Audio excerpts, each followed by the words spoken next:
Subscribe our channel for more videos. Press bell icon to get notifications of our videos.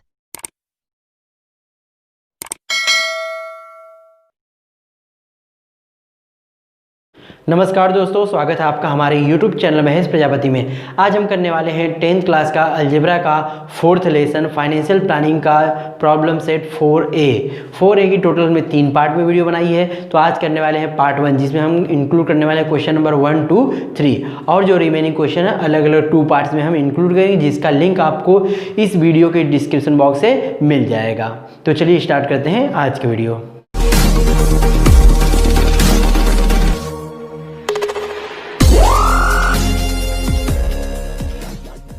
4A में total 6 question है और 6 question को मैं explain कर रहा हूँ। फर्स्ट हमारा है rate of GST on essential commodities is. देखिए, जो इसेंशियल कमोडिटी होती हैं उसके ऊपर जीएसटी का रेट पूछ रहा है, तो उसके ऊपर जीएसटी का रेट क्या होता है? 0 होता है, बिकॉज ये इसेंशियल गुड्स है, इसके ऊपर हमें किसी तरह की जीएसटी नहीं पे करनी पड़ती है। तो यहाँ पे हम ऑप्शन नंबर सी हमारा करेक्ट है। The tax levied by the central government for trading with in state is. जो सेंट्रल गवर्नमेंट द्वारा टैक्स जो लगाया जाता है उसको हम क्या बोलते हैं? CGST बोलते हैं। तो ऑप्शन नंबर हमारा यहाँ पे रहेगा बी। नेक्स्ट हमारा option question number 3, GST system was introduce in our country from. मतलब GST हमारे कंट्री में कब से लागू किया गया? 1 जुलाई 2017। तो ऑप्शन नंबर हमारा डी करेक्ट है। डेट आप याद रखिएगा, कंफ्यूज मत होइएगा। 1 जुलाई 2017 से स्टार्ट हुआ था। नेक्स्ट क्वेश्चन नंबर 4 है the rate of GST on stainless steel utensils is 18%। Then the rate of state GST. देखिए, जीएसटी के अंदर 2 होता है, एक स्टेट जीएसटी, एक सेंट्रल जीएसटी। तो हमारा स्टेट टोटल जीएसटी कितना है? 18%। तो स्टेट जीएसटी कितना हो जाएगा? 9%। तो ऑप्शन नंबर बी हमारा करेक्ट रहेगा। इस तरह क्वेश्चन नंबर नेक्स्ट आते हैं 5 में, in the format of GSTN there are dash dash alpha numerals. मतलब टोटल कितने अल्फ़ा न्यूमरल्स के नंबर्स होते हैं अल्फ़ा GSTN के फॉर्मेट में? GSTN के फॉर्मेट में टोटल 15 अल्फ़ा न्यूमरल्स नंबर होते हैं। तो ऑप्शन नंबर हमारा ए यहाँ पे करेक्ट रहेगा। टोटल 15, कन्फ्यूज मत होइएगा। पैन कार्ड में टोटल 10 होता है और आधार कार्ड में 12 होता है और GSTN में टोटल 15 अल्फ़ा न्यूमेरिकल कोड होता है। क्वेश्चन नंबर 6 हमारा बोल रहा है one a registered dealer sales goods to another registered dealer. देखिए, एक डीलर को कर रहा है, ये ध्यान दीजिएगा, under GST, then this trading is term as the B2B, business to business. अगर वो किसी कस्टमर को करता है तो B2C कर सकते हैं, लेकिन वो क्या कर रहा है? एक डीलर को ही सेल कर रहा है, तो इसको हम क्या बोल सकते हैं? B2B, business to business. तो यहाँ पे ऑप्शन नंबर जो बी हमारा करेक्ट। क्वेश्चन नंबर 2 हमारा है A dealer gave 10% discount on a showpiece of a ₹25,000। मतलब जो डीलर था उसने जो शो पीस था उसमें 10% का उसने डिस्काउंट दिया, जिसके प्राइस थी 25,000 थी। And GST of 28% was charge on the discounted price. और डिस्काउंट देने के बाद जो प्राइस थी उसके ऊपर उसने 28% क्या किया? GST चार्ज किया है। Find the total amount shown in the tax invoice, what is the amount of CGST and SGST। देखिए, यहाँ पे जो भी अमाउंट है उसमें से पहले हमें डिस्काउंट निकालना पड़ेगा। जो डिस्काउंटेड प्राइस जो आ जाएगा उसके ऊपर हमें GST कितना देना है? 28%। अब 28% GST हम देंगे, जो GST का अमाउंट आएगा वह प्लस जो हमारा क्या बोलते हैं, जो उसका डिस्काउंट के बाद जो प्राइस था वह दोनों GST प्लस जो डिस्काउंट के बाद जो डिस्काउंटेड प्राइस था उन दोनों को जोड़ देंगे तो क्या निकल जाएगा? जो टैक्स इनवाइस में प्राइस आती है, वैल्यू आती है, वह निकल जाएगी। उसके बाद यहाँ पूछा है CGST और SGST की वैल्यू निकालो। CGST हमारी अगर सपोज करिए 100 है तो SGST हाफ हो जाएगी, क्योंकि GST के अंदर ही क्या होता है? CGST और SGST। अगर GST 100 है तो CGST 50, SGST 50। तो चलिए निकालते हैं। तो पहले हम लिख लेते हैं डिस्काउंट कितना दिया है। डिस्काउंट रेट कितना है? 10% है। और जो शो पीस है उसका प्राइस कितना है? टोटल 25,000। तो हम डिस्काउंट निकाल देते हैं उसके ऊपर। So therefore discount amount, discount का अमाउंट निकालना है। डिस्काउंट का अमाउंट निकालना है कितने के ऊपर? 25,000।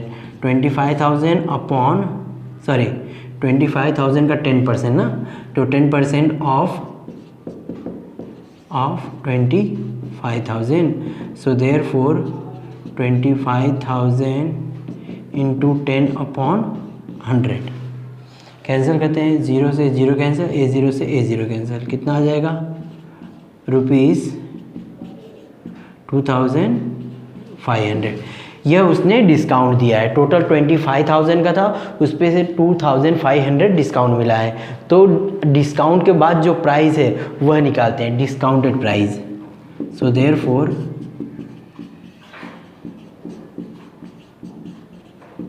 प्राइस इज इक्वल टू, कितना टोटल प्राइस था 25,000 माइनस 2500, इसको माइनस कर देंगे तो आ जाएगा रुपीस हमारा 22,500। यह हमारा डिस्काउंटेड प्राइस है। अब इसके ऊपर हमें जीएसटी चार्ज किया है, तो जीएसटी का रेट कितना दिया हुआ है 28%, तो लिखेंगे rate of GST 28%। So therefore GST निकाल लेते हैं, डायरेक्ट इस अमाउंट के ऊपर हम जीएसटी निकालते हैं।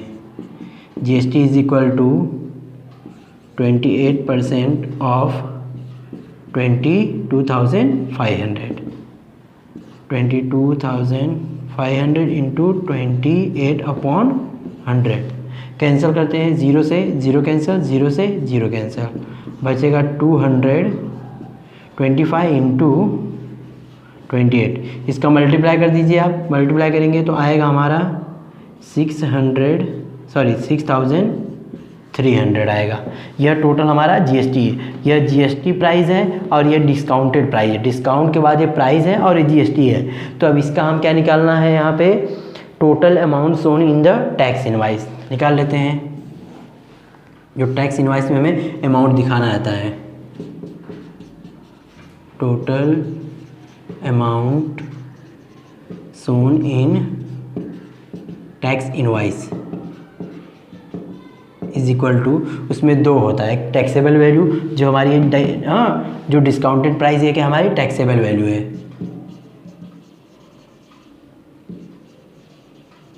Plus GST.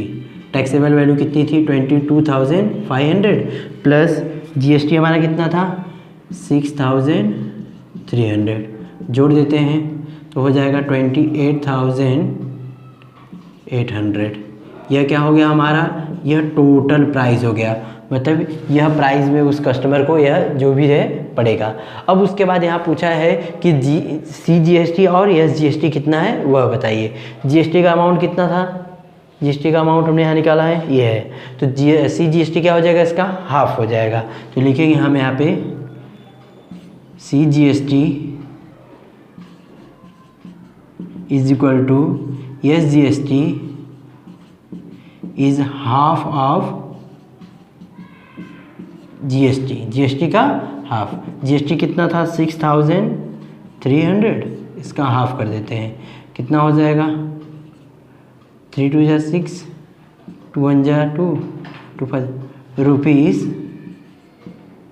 3,150।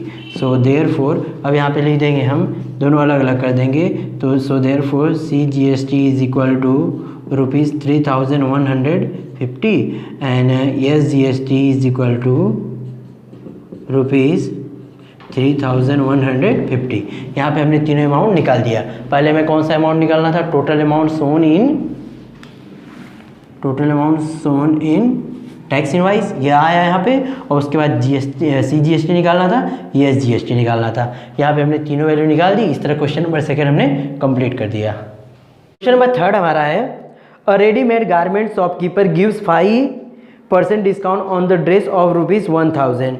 मतलब कोई शॉपकीपर है जो ड्रेस कितने का 1000 का, उसके ऊपर 5% डिस्काउंट दे रहा है, and charges 5% GST on the remaining amount, और जो अमाउंट बचता है, मतलब डिस्काउंट देने के बाद डिस्काउंटेड प्राइस या टैक्सेबल वैल्यू जो बचती है उसके ऊपर वह कितना दे रहा है, चार्ज कर रहा है 5% यहाँ पे GST चार्ज कर रहा है। And then what is the purchase price of the dress for the customer, customer को उस ड्रेस का परचेज प्राइस कितना होगा वह हमें फाइंड करना है। परचेज प्राइस में क्या रहता है, जो टैक्सेबल वैल्यू होगी वह रहेगा, प्लस साथ में GST जो रहेगी वह रहेगा।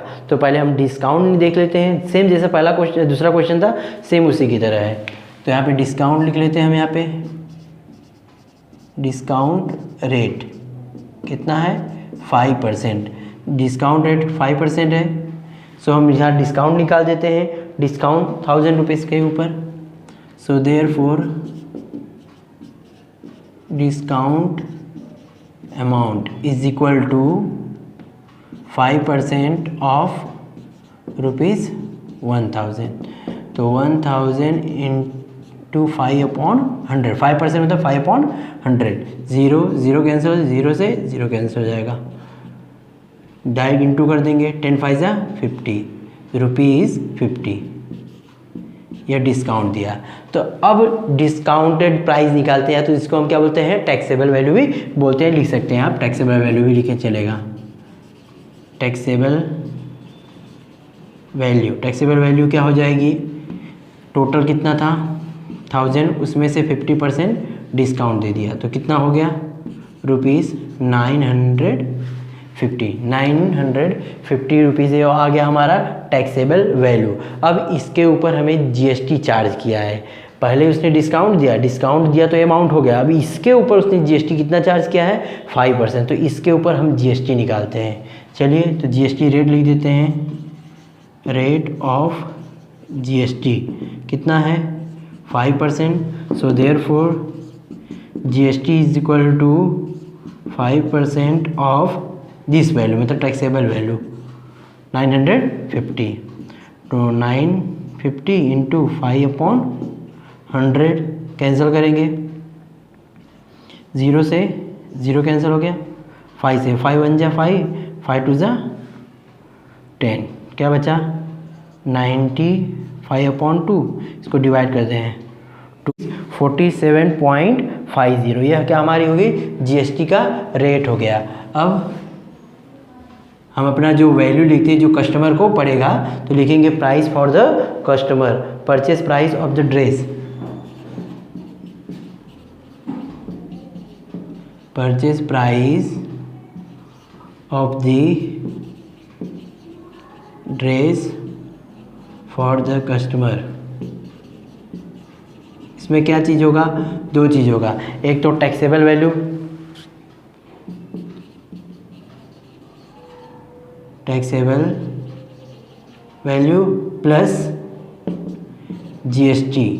टैक्सेबल वैल्यू 950 प्लस जीएसटी हमने कितना निकाला था 47.50। इन दोनों को ऐड कर देंगे तो आएगा ₹997.50। यह अमाउंट उस कस्टमर को पे करना पड़ेगा ड्रेस को परचेज करने के लिए। इस तरह क्वेश्चन नंबर 3 हमने कंप्लीट कर दिया। यहाँ पे हमने 10th अलजेब्रा का प्रॉब्लम सेट 4A का क्वेश्चन नंबर 1 2 3 कंप्लीट कर दिया है। हमारी वीडियो कैसी लगी कमेंट में ज़रूर बताएं। अगर हमारे चैनल पे आप नए हैं तो चैनल को सब्सक्राइब करना ना भूलें। Thank you.